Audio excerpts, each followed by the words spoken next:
Acompáñenme al libro de Apocalipsis capítulo 12 verso 7. Continuaremos con este estudio sobre este caminar en el libro de Apocalipsis capítulo 12 y verso 7. La santa palabra de Dios dice así, de la siguiente manera. Apocalipsis 12, 7. Después hubo una gran batalla en el cielo. Miguel y sus ángeles luchaban contra el dragón, y luchaban el dragón y sus ángeles. Gracias, Señor, en el nombre poderoso de Jesús. Amén. Amén. Puede sentarse.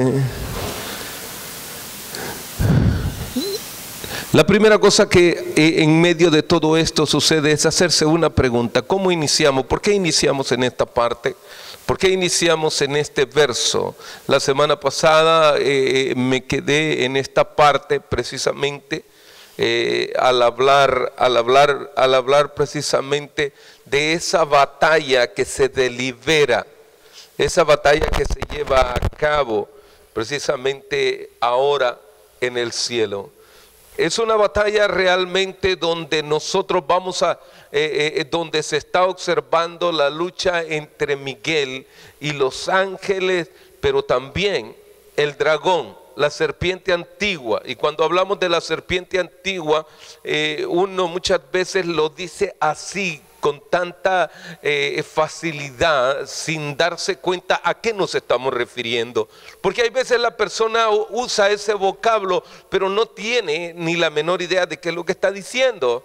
Mas sin embargo, debemos de recordar que cuando decimos la serpiente antigua, nos estamos refiriendo al capítulo 3 del libro de Génesis, cuando aquella serpiente engañó a Eva, y especialmente es ahí. Por eso es que nosotros utilizamos, al utilizar esa frase a la hora de orar, a la hora de compartir alguna enseñanza o algo, es precisamente de eso es a lo que se está refiriendo la persona que lo está diciendo. Está diciendo que realmente a la serpiente antigua, aquella que engañó realmente, aquella que engañó realmente a Eva, y entonces trajo, y recuerde, la palabra dice la engañó, o sea que viene a ser una mentira.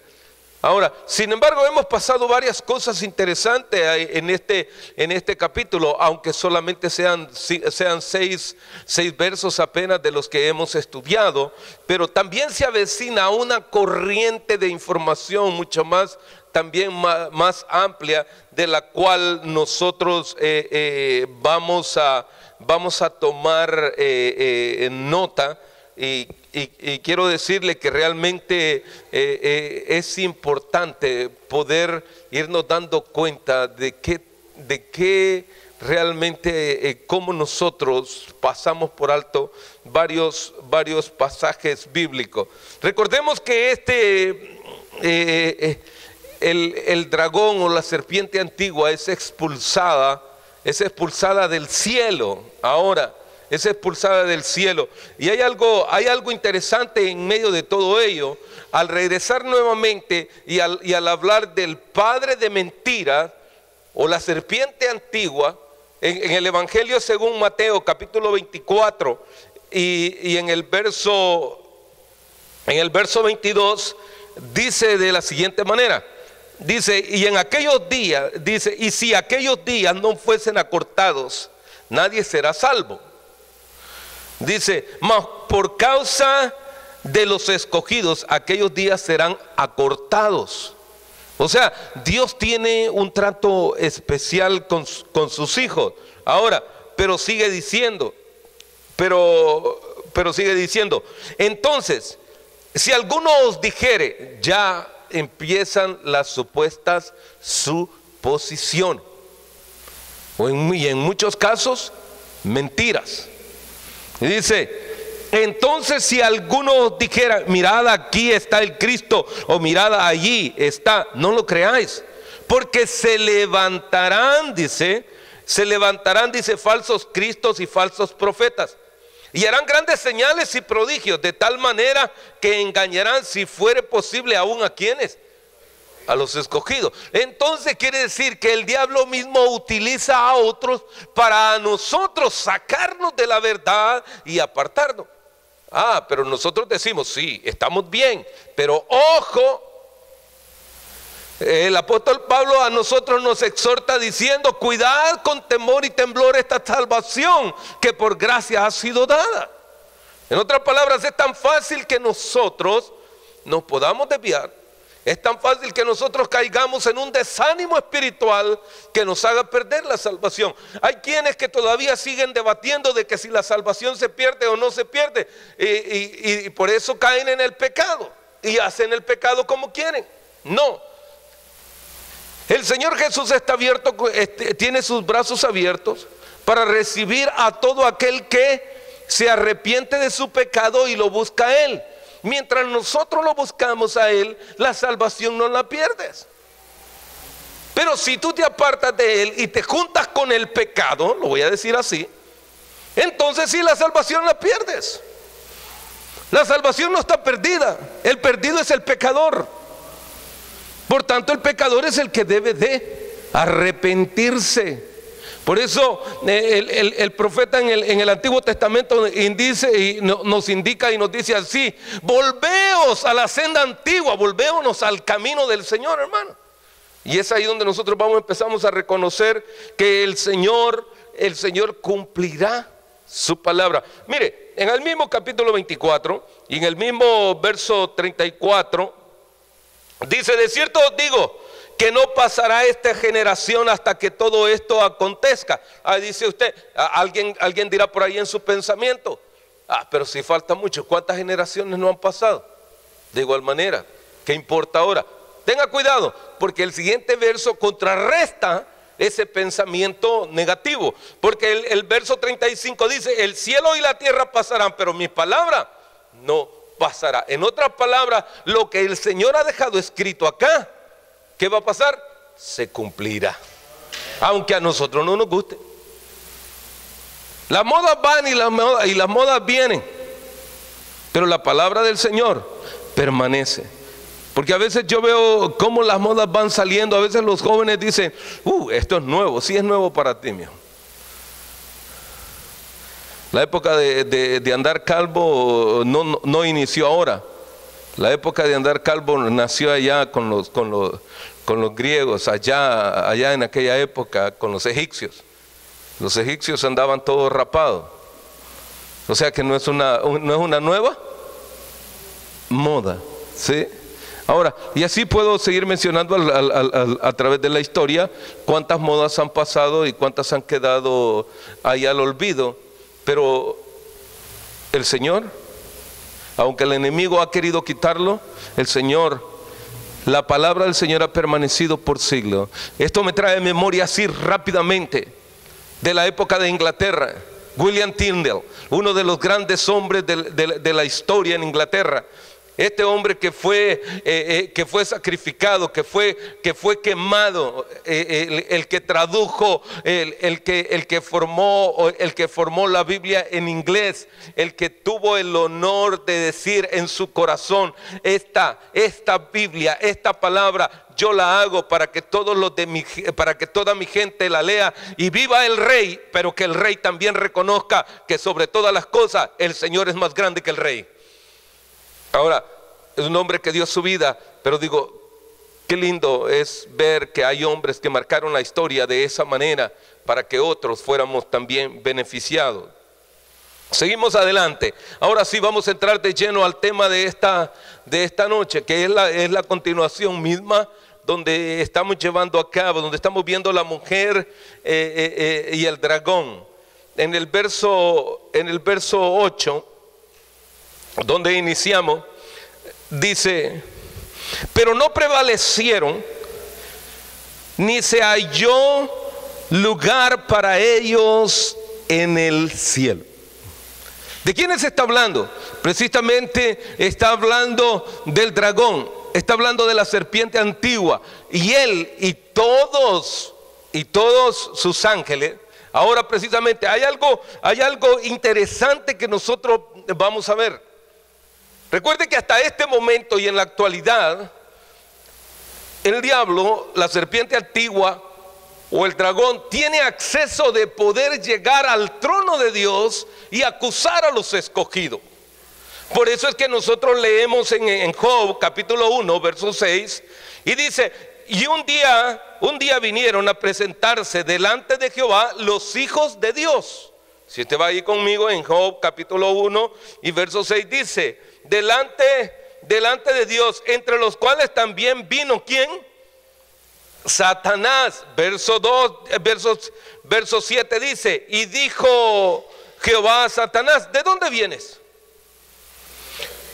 Respondió Satanás a Jehová y dijo: de rodear la tierra y de andar por ella.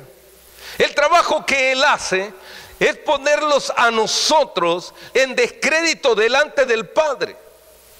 Pero sin embargo, gracias sean dadas al Hijo que murió en esa cruz y dio su vida por amor a nosotros, que a nosotros el Padre nos ve a través del Hijo, del derramamiento de su sangre. Porque en realidad muchas veces, nosotros pensamos que somos tan santos y que ya parecemos que ángeles que no están que estamos en el aire y caminamos así y decimos ya solo parece que tenemos alas. No, momento, en esta tierra, porque eso sí, cuando nos azotan los problemas, entonces sí nos volvemos otra vez carnales.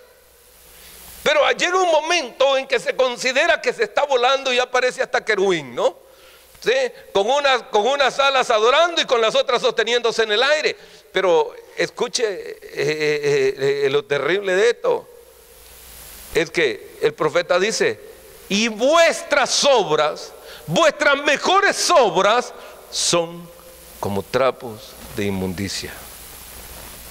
O sea, porque el carácter natural del ser humano no es menospreciar a nadie, pero es que a veces nosotros con esta hacemos o con esta edificamos, pero venimos con la otra y pácate que le destruimos todo. Al menos alguien me dijera amén. Porque es una realidad. A veces estamos haciendo cosas buenas, pero al rato estamos haciendo todo lo contrario. Y entonces, ¿y quién es el que produce eso? ¿Quién es el que hace que nosotros hagamos eso? El padre de mentira, el diablo, el enemigo de nuestras almas. Es el que está constantemente haciéndonos y tentándonos, poniéndonos a nosotros a prueba. En Zacarías capítulo 3 verso 1 dice: me mostró al sumo sacerdote Josué, el cual estaba delante del ángel de Jehová, y Satanás estaba a su mano derecha. ¿Para qué?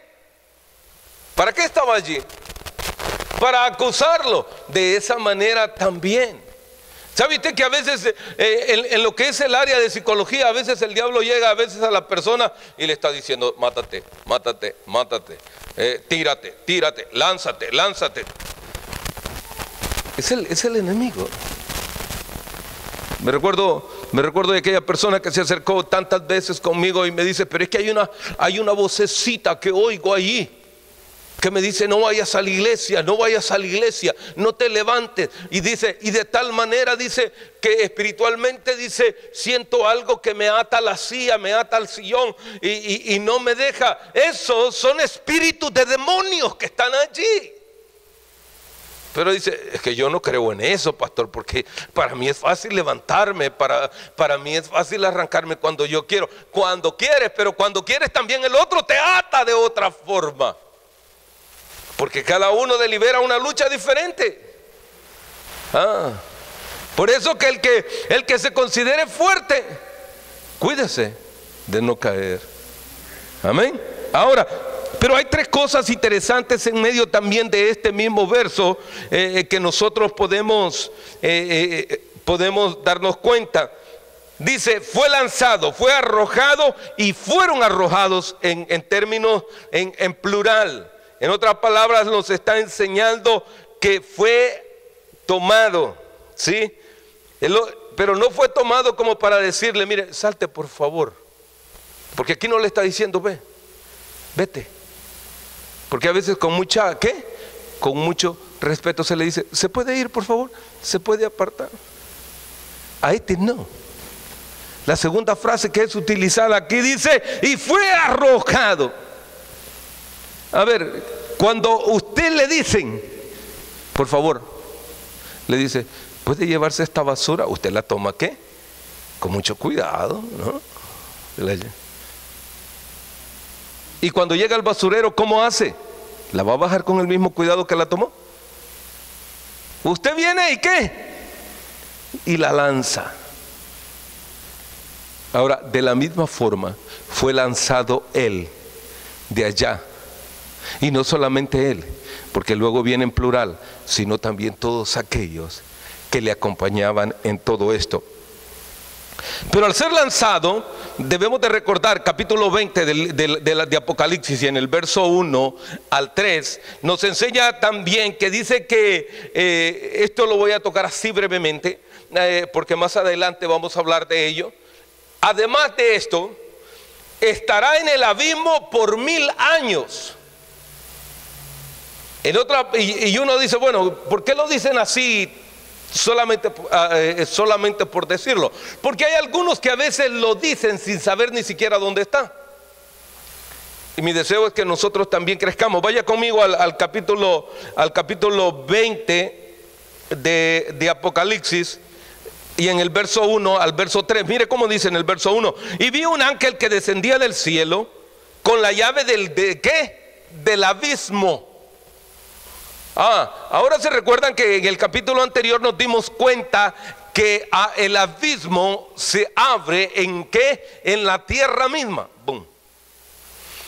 Esperen, permítame, y ahora seguimos adelante. Y una gran cadena en la mano, y prendió ¿a quién dice? Al dragón. ¿Y qué va a hacer con él? La serpiente antigua, que es el diablo, Satanás, y lo ató por 1000 años. Y todo esto está aconteciendo a la mitad, ya a la mitad de ¿qué? De lo que es la gran tribulación. Porque todo esto se está llevando en esa parte que es la segunda mitad de la gran tribulación. Y lo ató por 1000 años, y lo arrojó al abismo, y lo encerró. Y entonces se dirá en la tierra: paz, paz. Y entonces todo está en paz. Cuidado, porque entonces está más cerca la venida del Señor. Porque cuando ya parece que todo se ha ganado, que todo está bien allí, cuidado, porque por un momentito más, y el que dijo que iba a venir vendrá, y nosotros, los que hemos creído en él, le veremos. Continúa diciendo: y lo arrojó al abismo, y lo encerró, y puso sus sellos sobre él, para que no engañase más a las naciones, hasta que fuesen cumplidos ¿cuántos? 1000 años. Después de esto debe de ser otra vez desatado por un poco de tiempo. En otras palabras, después de que esto acontezca, que parece que hay paz y todo esto, también se volverá a desatar a él. Y entonces, y usted me preguntará: bueno, pastor, ¿y dónde está el Señor? No te preocupes, todavía no se ha consumado todo. Todavía no se ha consumado todo. ¿Por qué?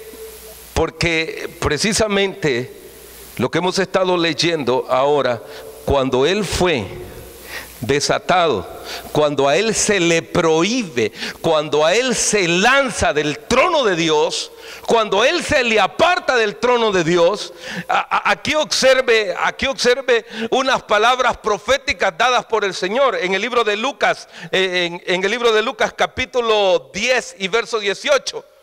Estas palabras fueron dichas por el Señor, y dice: y les dijo: yo vi a Satanás caer del cielo como ¿qué? Como un rayo.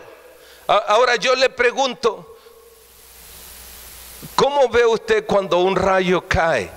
A ver, ¿cómo observa? ¿Usted cree que viene ahí como así, o viene con poder y rompe, penetra, destruye? Bueno, aquí el Señor está profetizando la caída de Satanás. Está profetizando la caída de Satanás. Y ahora y cayó y entró a ese abismo, y entonces es atado, porque ahora precisamente va a suceder algo interesante con él. Si él es el acusador, si él es el padre de mentira, al ser lanzado del trono de Dios, ya no va a tener forma de cómo venir y acusar a los escogidos, porque el padre ahora sí le da un ultimátum y lo saca del trono de Dios. Ahora sí, solamente quedan los hijos de Dios delante de él. Cuando él sea lanzado de allá, ya no tendrá ningún acceso más, porque hasta ahora había acusado, y vemos en la Biblia cómo él pasa acusando día y noche a los escogidos de Dios. Sin embargo, aquí está cambiando. Juan capítulo 2 verso 31 dice: ahora es el juicio de este mundo. Ahora el príncipe de este mundo será echado fuera. El príncipe de este mundo, como lo que es, acusa ¿a quién? A los hijos de Dios. Pero ahora el Padre lo ha echado fuera, y viene como rayo, ¡pum!, penetra, entra, y entonces es atado allí por el lapso de 1000 años. Ahora, qué interesante, pero observemos algo aún todavía más en este mismo verso, porque cuando nosotros vamos en el verso 8, vamos a darnos cuenta que hay varios calificativos también que se le dan al enemigo. Por ejemplo, se le dice el dragón, es decir, el grande.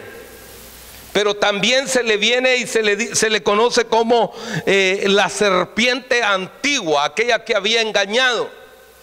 Pero además de ello, con todo y eso, aparece el otro vocablo que significa diablo, que su significado es calumniador, difamador, falso.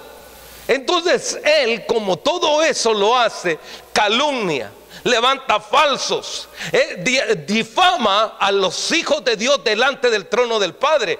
Pero gloria sean al Hijo, gloria sean dadas al Hijo, que a Él lo tenemos como mediador entre Dios y nosotros. Hombre, es algo precioso. ¿Por qué? Porque nosotros mismos, por nosotros mismos no podemos salvarnos. Nosotros somos salvos por la fe que tenemos en nuestro Señor Jesucristo. Ahora, veamos, luego aparece la palabra también Satanás. Satanás significa adversario, oponente, contrincante. Es alguien que completamente en el diario caminar de cada uno de nosotros se está oponiendo. Es el adversario que nosotros constantemente tenemos. Y algunas veces también tenemos a nuestra propia carne que no se deja. Porque a veces cuando leía esto y veía yo las interpretaciones, ¿sabe usted que a veces el diablo no te está haciendo nada, hermano? Porque el diablo ya lo ganó. Es la propia carne la que no quiere hacer nada. Porque a veces el diablo dice: hombre, ya todas me las echan a mí, si lo que no quiere es hacer nada. Sí. ¿Por qué? Porque ya en nosotros ha dejado de habitar la tercera persona de la Trinidad, que se llama Espíritu Santo. Y usted me dirá: ¿por qué dice eso? Porque el Espíritu de Dios produce en nosotros el querer como el hacer por la voluntad del Padre. Cuando el Espíritu de Dios no está ahí, la carne, o está la carne dominándonos a nosotros, o el diablo nos ganó ya completamente todo. Allí no, ¿verdad? Que como que no va, ¿no? Bueno, pero bueno. Pero son de las cosas que nosotros nos empiezan a estorbar. Pero en Colosenses capítulo 1, y verso 13, hay una palabra de ánimo, hay una palabra de fortaleza, hay una palabra que nos ayuda a nosotros. En el capítulo 1 de Colosenses y verso 13 dice: el cual nos ha librado de la potestad de las tinieblas y los ha trasladado al reino de su amado Hijo. ¿Se recuerdan ustedes las frases? Y el reino de Dios se ha acercado a vosotros. ¿Por qué? Porque el Señor quiere que nosotros entremos al reino del Hijo. Pero nosotros tenemos que tomar una decisión. A veces uno dice que no quiere convertirse o no quiere cambiar de sus malos caminos. A veces continuamos nosotros, pero yo le voy a decir, hay unos que caminamos en tiniebla, hay otros que caminamos en la luz. Cada uno de nosotros conoce su condición. ¿Cuántos dicen amén? ¿Por qué? Y usted me va a decir, pastor, pero eso es una grosería. Esto no es ninguna grosería, porque cada uno sabe que el Espíritu de Dios le redarguye y le corrige, y si está caminando bien o no. A veces uno quiere que vengan y le sacudan la cabeza y que lo empujan y caer. No, hermano, si tú y yo tenemos el libre albedrío de saber lo que es la mano derecha y lo que es la mano izquierda, en lo que es bueno y lo que es malo, en lo que le agrada a Dios y que no le agrada a Dios, tú quieres estar en el reino de Dios, es tu propia decisión que tienes que tomar. A veces no quiere tomar unas decisiones firmes. Cuando uno está escuchando los testimonios, créanme, cuando yo escucho los testimonios de gente que me dice, Dios me dio una oportunidad. Me recuerdo de aquel hermanito que me dijo, y yo sentí que me moría y iba cayendo en un agujero, y cuando él iba cayendo en el agujero, dice, él vio algo que Dios lo sostuvo con favor y misericordia, y porque él estaba perdiendo su vida, pero Dios le permitió que no se fuese, porque su alma se iba a perder y él le estaba dando una oportunidad más. ¿Por qué? Porque la palabra dice que él no quiere que nadie se pierda, sino que todos procedamos al arrepentimiento. Por eso creo que debemos de entender lo que dice el apóstol Pedro en Primera de Pedro, capítulo 5 y en el verso 8 dice, como león rugiente anda alrededor buscando a quien devorar. Eso es lo que hace el enemigo de nuestras almas. Está tratando de ¿qué? De exterminarnos. ¿De qué? De detenernos a nosotros. Mas sin embargo, Santiago en el capítulo 4, en el verso 7 dice, someteos pues a Dios y resistid ¿a quién? Al diablo. Pero si nosotros no nos sometemos a Dios, a veces uno no quiere leer la Biblia, a veces uno no quiere ni orar, a veces mucho menos ayunar. ¿Por qué? Porque a veces decimos nosotros, yo no quiero, no, todo eso para mí no va. No, es tiempo. Pablo dice en el capítulo 12 del libro de Romanos que presentemos vuestros cuerpos, dice, en sacrificio vivo, santo y agradable a Dios. Pero nosotros a veces no queremos hacer ni lo uno de nosotros. A veces hay personas que caminan que dicen que con unción y con esto y con lo otro, y a veces están todos derrotados, porque su caminar es camino de gente perversa. Ahora, realmente podemos ir reconociendo que la influencia del maligno en el mundo es una realidad. Y no se puede negar, porque desde cuando él fue lanzado de allá del cielo, allá, y dice, y él pecó, porque cuando nosotros entendemos a veces la cuestión del pecado, cuando hablamos del pecado principalmente, decimos nosotros, el pecado existe por el hombre. El pecado no existe por el hombre, el pecado existe por el enemigo de nuestras almas, porque él pecó primero. Y él produjo el pecado en la humanidad. Por eso es que antes de que Dios ordenase todas las cosas, como dice el libro de Hebreos, Él fue echado del cielo. Pero él, sin embargo, tiene acceso de poder ir y poner mal a sus hijos delante del Padre. Pero en esta ocasión, en el verso 8, se le está dando un ultimátum y se está arrojando de aquel lugar. Se está lanzando de allá, dentro de todo esto. Ahora, por eso es que cuando leemos, realmente nosotros debemos en el capítulo 5 y en el verso 8, debemos de ser sobrios con respecto a ello, porque el adversario de nuestras almas está siempre atacándonos, haciéndonos ver mal delante de los ojos de Dios. Volvemos al verso 9. Y fue lanzado fuera el gran dragón, la serpiente antigua, que se llama ¿qué? Diablo. Y se llama Satanás. Uno es el adversario, el otro es el mentiroso, el que está haciéndonos estorbar